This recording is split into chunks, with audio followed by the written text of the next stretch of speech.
Check it out. I got the new monitor in.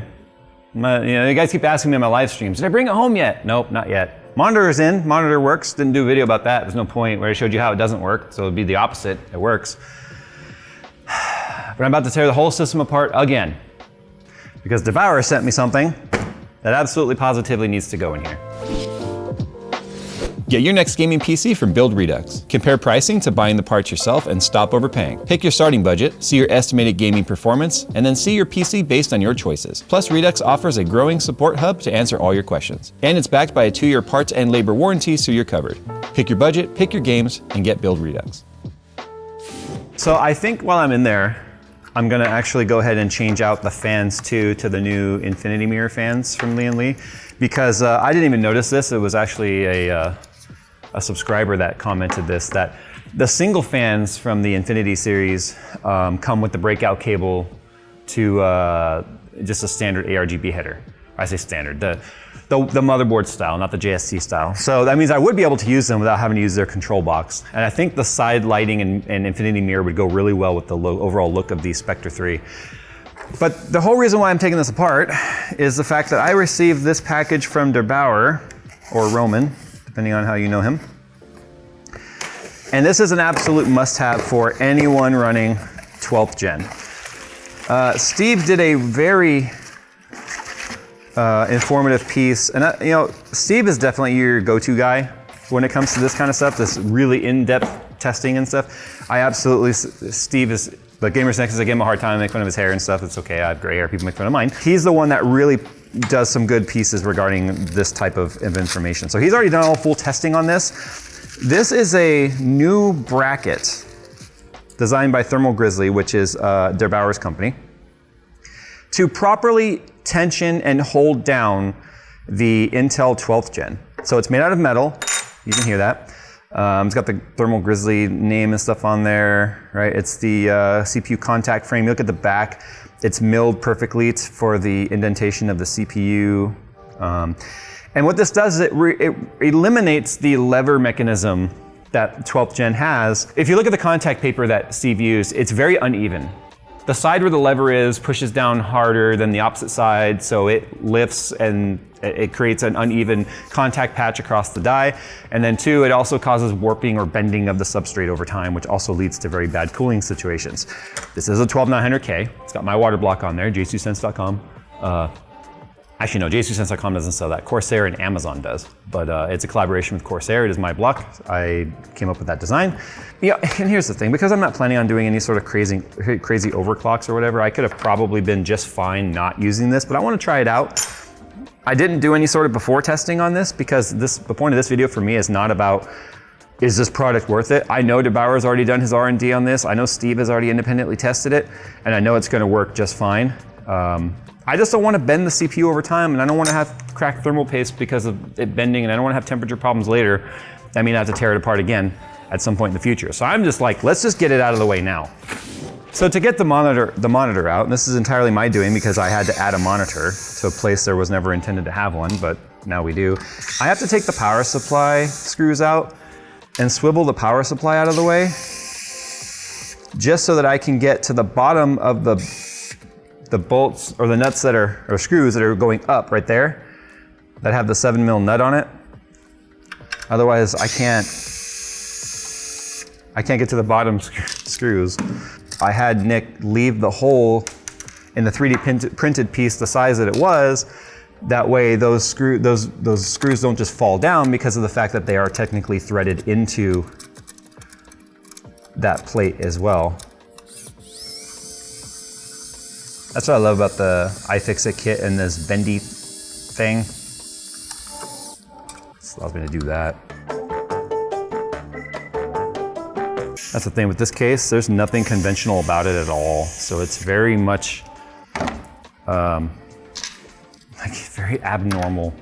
The nice thing about having all these swivels and things everywhere is 1, it makes it a little easier to get the tubes and stuff in and out.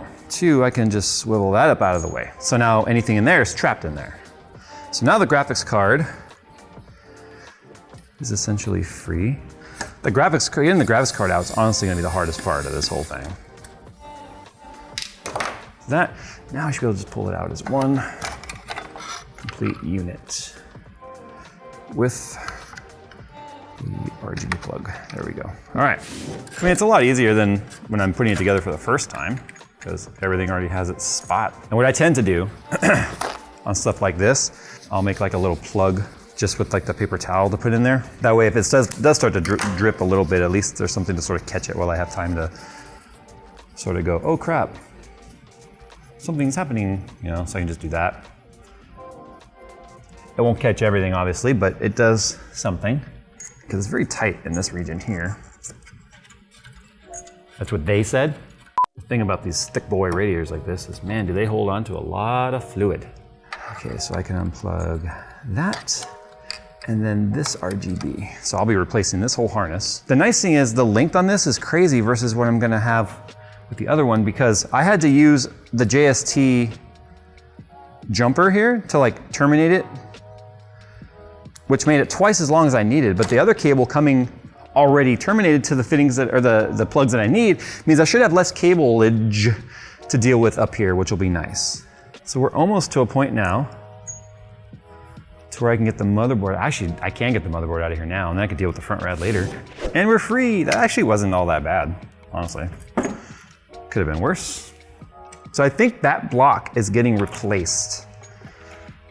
I could be wrong. And this is uncharted territory for me now, so I'm a little bit scared. If I remember correctly, this is my lapped CPU also. I think I put the lapped one in here. So this will be their Bower bracket plus a lapped CPU, which should give me really good temps, theoretically. And get my JayzTwoCents block out of here, available at Corsair and Amazon. So many people were like, how did I never know about this? I don't know, maybe you should watch the videos. I've only posted on Instagram and Twitter and YouTube community and YouTube itself, and the only thing I haven't done is an actual video about it because I find that to be a little pedantic. Okay, the block is off. Yeah, it is my lapped block. Check that out. Extra performance, baby. Okay, let's get that out of the way. This is the stupidest looking setup when you look at it from that perspective because normally we see it from the straight on. So that just looks so stupid. That's fine. Let me clean this bad boy up. I'm getting all this excess off because I don't want it falling down on the socket since we're gonna have a fully exposed socket here when I take this off. So from watching Steve's video, I don't think I have to run this guy on the back. Let me just put this down and look again. Oh, I got the tension.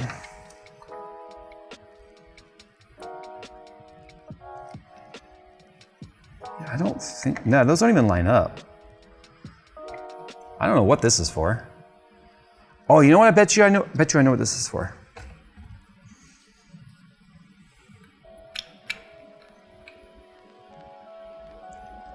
I think it might be a lapping aid. Because see how the CPU fits in there perfectly like that? See, it fits in there perfectly.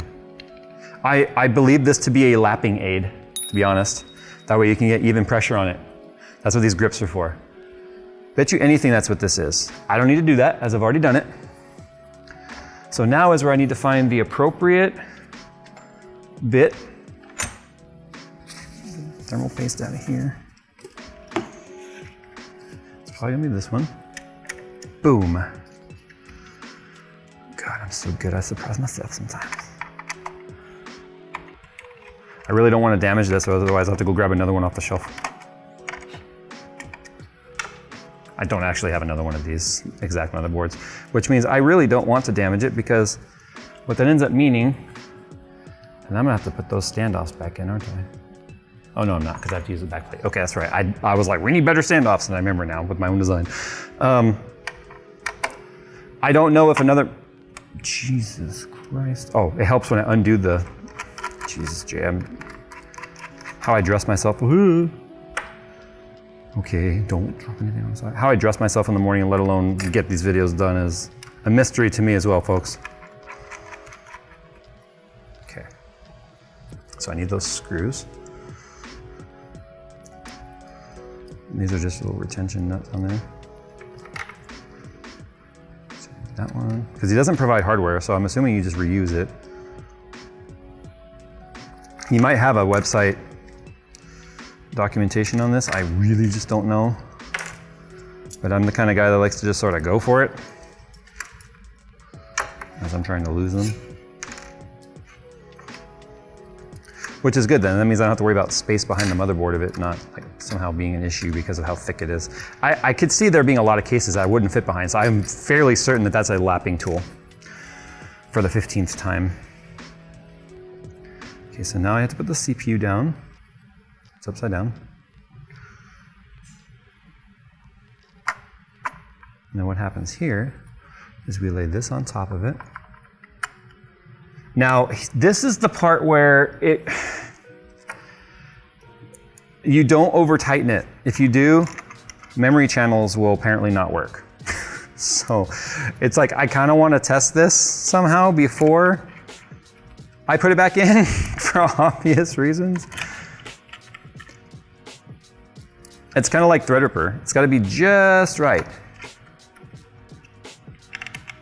You just want it holding against all the pins.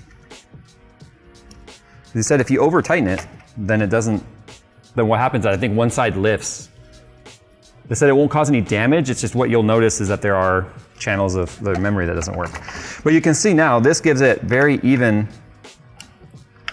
tension all the way across.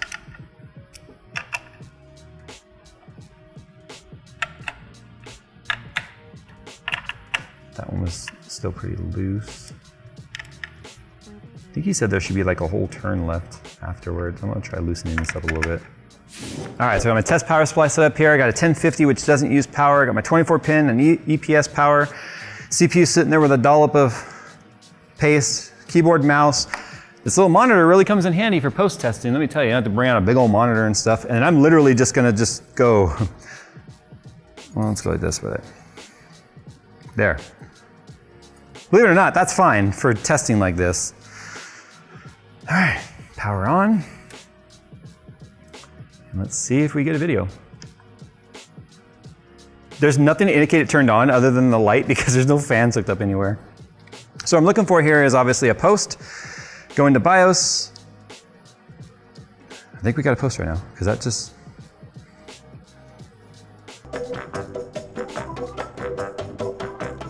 it's green now. Yep, there's our video signal. It's gonna probably tell us CPU fan error. There's nothing plugged in. F1 to run setup.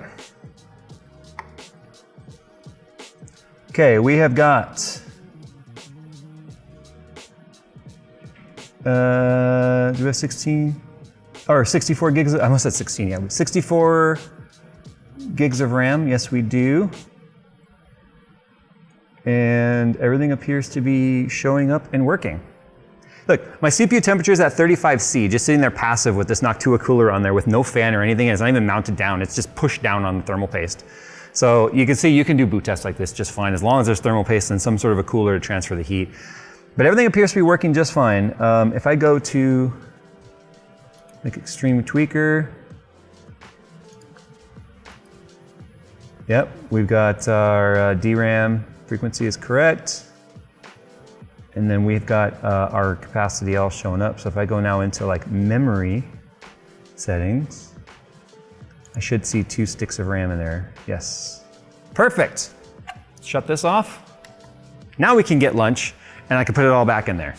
So these are the cables that actually come with the Lian Li Uni fan, the Infinity Mirror fans though, is this one cable that automatically terminates to a regular fan header and a regular ARGB header on a motherboard. So unlike the other ones, which as you can see right here, terminate to a JST plug on this end, which is designed to just go into the controller box.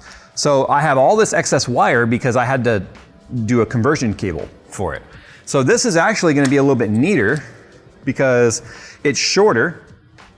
And then like we've already showed on our review of this particular fan, if you haven't seen it, is instead of the plug being forced to come out of one side of the fan only, I can now flip it, the cable to be any way that I want. So the routing and the stuff will be super neat and super easy. So let me kind of clean up this table a little bit here now that I've stuffed my face and broken an Xbox controller getting mad at Rocket League in between takes. We can show you how that all works. Where the hell's my trash can? It's very important to bench test your stuff. Trust me, as somebody that has only had a handful of times in my entire, not just YouTube career, but ever like just building computers. I have like 30 years experience building computers now. I've had probably 1 or 2 ever be bad out of the box, but I'll tell you right now, it's the ones you don't test that are guaranteed to give you the most trouble. So at least now I know that bracket's on there. We're not gonna be having any sort of boot issues unless something bad happens between now and putting it in the system, a la damage or something, which hopefully doesn't happen. While I'm this far in the system though, if I was gonna change out those fans, I gotta do it now, which is what we're gonna do. So I'm just making some room. I'm gonna try and get creative here because I believe that I'll be able to do this without having to undo these tubes, because these are all 3 connected together, because remember they interlock. So now I got something to actually support the radiator. So as I take off these screws on the front, those 3 fans are gonna pull out as a whole together, interlocked. And then I'll be able to slide the new 3 in there interlocked. So I won't have to take out those top 2 screws until I'm ready to do it, because I don't want the radiator to be under too much tension by just having those tubes hold it up. And I put all the screws in all the locations on the radiator because of the fact that since this is visible, if it wasn't showing, it would just not look very good. See, if you go with the 3-pack, it comes with this flat ribbon type cable to a very proprietary plug, because the 3-pack is intended to be used with the controller that comes with it. So that's why you have to run the single pack. Otherwise you're not gonna get to see very well what's happening there. These are the 3 that, or you're not gonna be able to plug them into your motherboard. So here's the control box and all that stuff. This is the review unit that we used. The only downside about these being the infinity mirror is the fact that they do get kind of ugly with fingerprints and scratches, and this one actually seems like it's all scratched already. I need to grab a different box because these got scratched up in the review.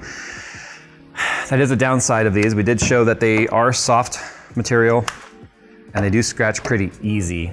Brand new package though will have little plastic protectors on there. So it's quite literally just a screen protector like your phone. It doesn't even sit flush. Kind of looks like crap. Yeah. Okay, Liam Lee tried. It's dumb. It's obvious they recognized that there was an issue here with scratching and stuff on these, but it just looks like crap. You just can't easily flush. I'm gonna leave that on there until it's installed, that way it doesn't get all scratched up. We'll just slide on in there. There we go. Now I can take that out. And we're good. So now I just gotta put all these screws back in and then take out the side little screen covers or mirror covers. That way they don't look stupid. And make sure that we're still perfectly horizontal. Because remember, this does slide up and down. All right, we'll come back when all this remedial work is done. It's so much tidier in terms of the cabling. You can see this one up here. Perfect length to run up along the little clip I put there, and then up here where it hides behind the rad where you won't see it. And then this guy is also perfect length, so you're not gonna be seeing a ton of excess cabling. I'm not having to like scrunch it all up and make it look stupid. So I'm actually putting a little bit of gaffer's tape right here. Hopefully it holds and doesn't like fall down over time, but it will just look ugly behind the system. To just sort of hold these cables in their spot. These little, like, I don't know if you can see that even on camera, I've got this little like double-sided sticky tape tab. I bought a whole bunch of those and I don't know where they are. It's the only one I could find. Otherwise I would put that on the rad here too. Such a chungus of cooling. How many coolings would you like? 1 chungus, please. So I get asked a lot if Kingpin Extreme or KPX thermal paste that I'm using right here is really all that good for like non-super overclocked or LN2 type stuff. Every single build of mine gets KPX. Feels a little dirty putting it on a Thermal Grizzly product technically. And I always pre-spread everything, and I use way more than you need because it will not hurt a damn thing. Every single build I've ever done, including our world record attempts and stuff, have been done this very way. So people are gonna be like, you're creating air bubbles. Thermal paste is the area people think they sound smart, but they actually sound dumb. So this is the RGB cable for the CPU block, but I don't really want it to show. Fortunately, the JST plug is really flat, so it's kind of easy to maneuver around into places. And then I can run it right along like so. So check that out, all right? A little bit visible right there. But now, you don't have this cable showing. The only thing I wish we'd done different with our block is maybe run the RGB cable off the top because of the fact that the logo goes a certain way. So being at the top would have made the most sense, but that would have required kind of a rewire of, actually it just would have required the RGB layer to be flipped 180, but you know, things you think about, but you don't realize until you go to. One of the things I do a little differently with this rig is typically I'll wire the pump up to a separate power source so I can flip it on and off. But the way it's wired up in this rig, that's very difficult to do. So I'll basically be flipping it on, and as it's like filling, I'll be squeezing the hell out of this bottle to try and keep that reservoir topped off until it's actually flowing completely through the loop. Power button. There we go. Is everything lit up on the fans? Yep. All 6 of them? Yep. Sweet. God, it's drinking faster than I can. Squeeze! Should be getting a return. Oh yes, there we go. We'll be getting a return here in a second. There we go. Whew, I barely caught it. Look at all those air bubbles. Flow meter obviously is working good. Yeah, these are subtle. They're really subtle, but man, do they look cool. We'll get Phil's live reaction here in a second. He's the one that has all like the form taste, if that makes sense. I'm very much a function first and then form, but he's like, he'll absolutely sacrifice some function for form. He's that kind of guy. So from 10:30 to 2:30 plus about a 45-minute lunch, let's call it 3 hours. I could do it in probably 2 or less. The full teardown, motherboard adapter install and putting it back in this system if I wasn't making a video, because videos slow things down, but not bad. All right. Hey, Phil! I need your opinion on the fans, the mirror fans. Think they were worth the effort?